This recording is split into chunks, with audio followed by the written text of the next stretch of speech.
adolescentes que se hacían con las claves o que aprovechaban las debilidades del sistema para introducirse en los ordenadores.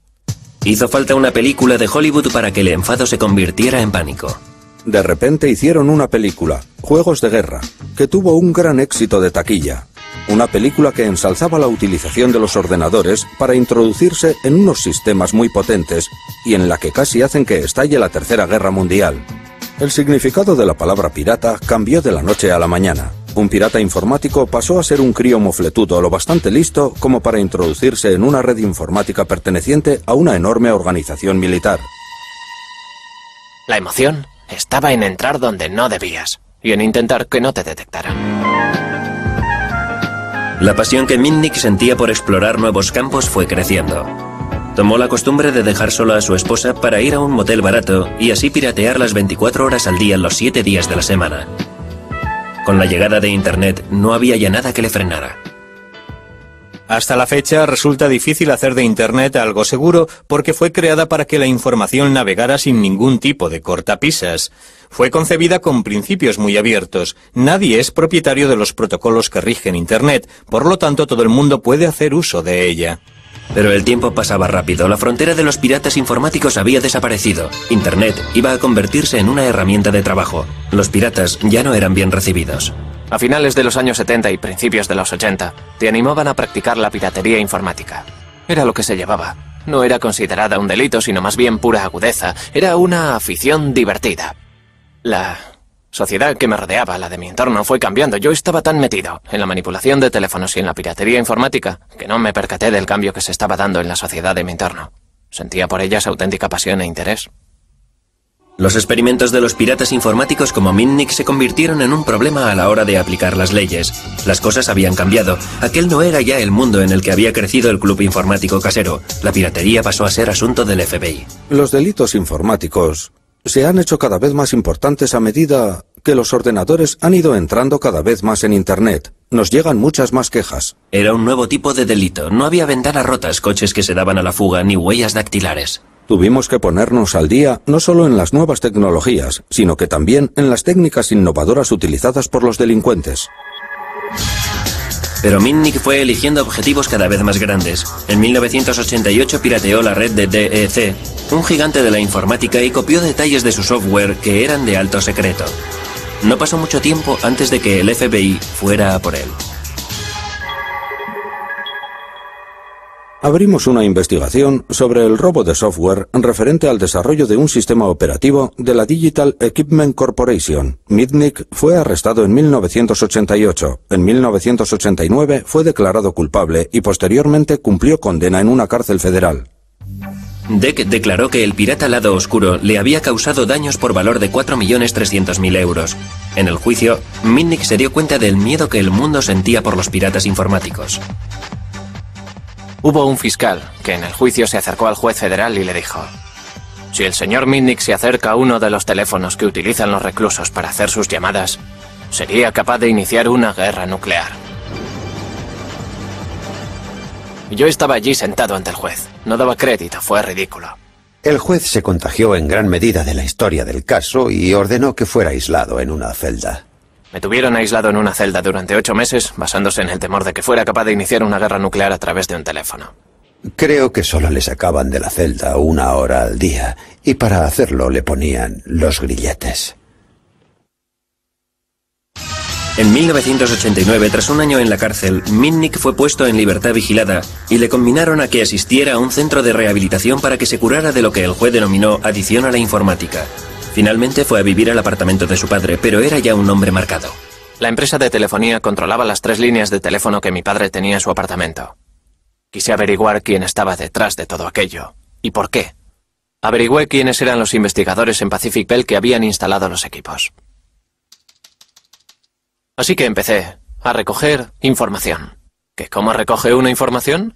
Interceptando las comunicaciones. Pude hacerme con la clave de sus buzones de voz, algo parecido a los contestadores automáticos de las casas. Escuchaba los mensajes e intentaba recopilar toda la información que tenían cuando hablaban de mí. El gobierno dijo que aquello era irrumpir en un ordenador. Emitieron una orden de arresto porque había violado mi libertad vigilada. En fin, eso es lo que pasó. Así que aquello me irritó muchísimo y dije: cogedme si podéis.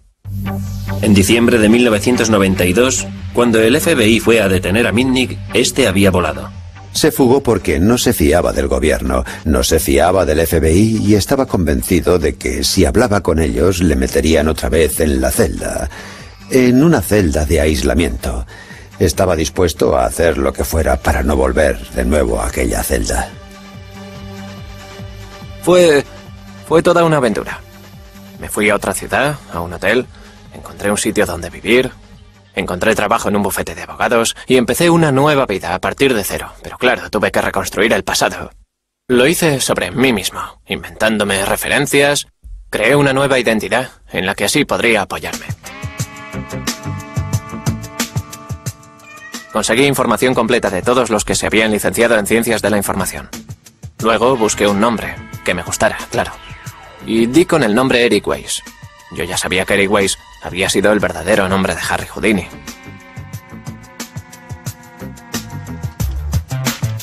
Estuve trabajando en el bufete de abogados de Denver durante un año. Algo más de un año bajo el nombre de Eric Weiss. Y lo que propició mi caída fue que seguí con mi afición a la piratería informática.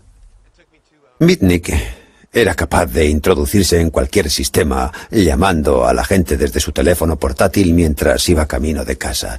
Engañaba a directores, secretarias e incluso a ejecutivos al objeto de conseguir información. Mitnick siguió pirateando con una sola intención: ir por delante de la ley. Al piratear empresas de telefonía portátil y copiar sus teléfonos, era capaz de hacer llamadas cuya pista era imposible de seguir. Mitnick jamás persiguió un ideal o un objetivo que no fuera el pirateo en sí y el de ir siempre por delante del FBI.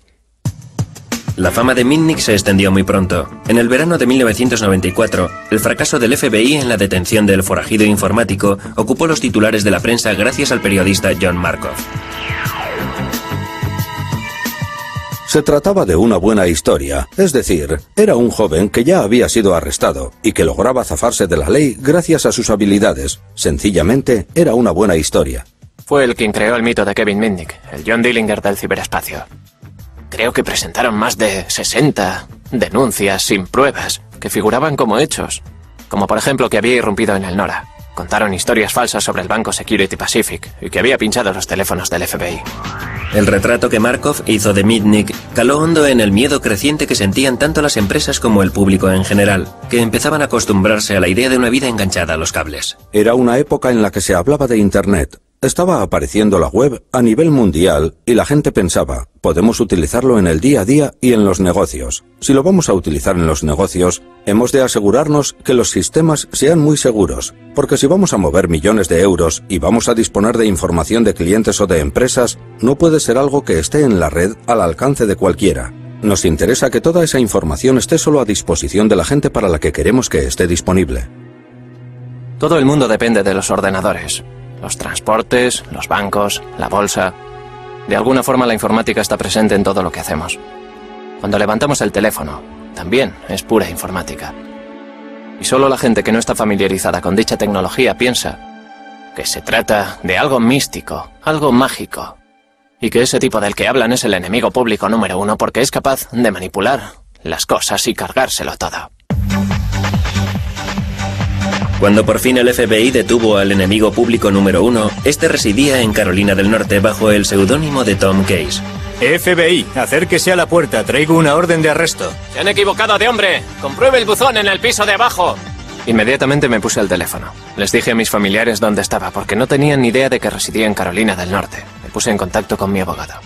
¡Un momento! Le conté que tenía al FBI en la puerta. Y acabé abriendo la puerta, solo un poco, para mirar. ¿Quiénes son ustedes?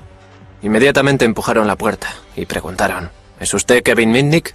Respondí no, y dije, me llamo Tom Case. ¿Por qué han irrumpido ustedes en mi casa? ¿Acaso no comprueban los buzones antes de importunar a alguien? Hice el papel de ingenuo y de que estaba enfadado. ¿Traen una orden de registro? La tenemos si es usted Kevin Mitnick. Dije, ya, pero no soy Mitnick. ¿Dónde está la orden? Y me dijeron, queremos llevarle al cuartel general del FBI para comprobar sus huellas dactilares y ver si realmente es usted o no Kevin Mitnick. De acuerdo, dije, por supuesto. Y añadí, deme su tarjeta, dígame a qué hora quiere que me presente mañana y allí estaré.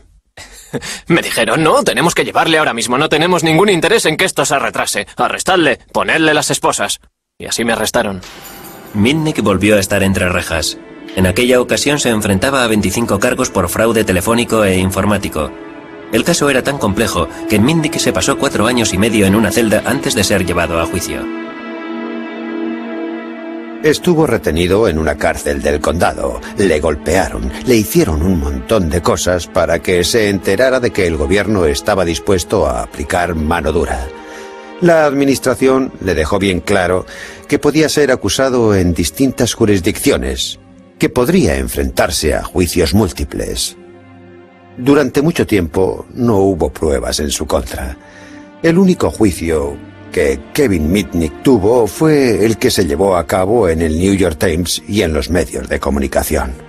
Mitnick fue acusado de robar 86,5 millones de euros en concepto de software a las empresas que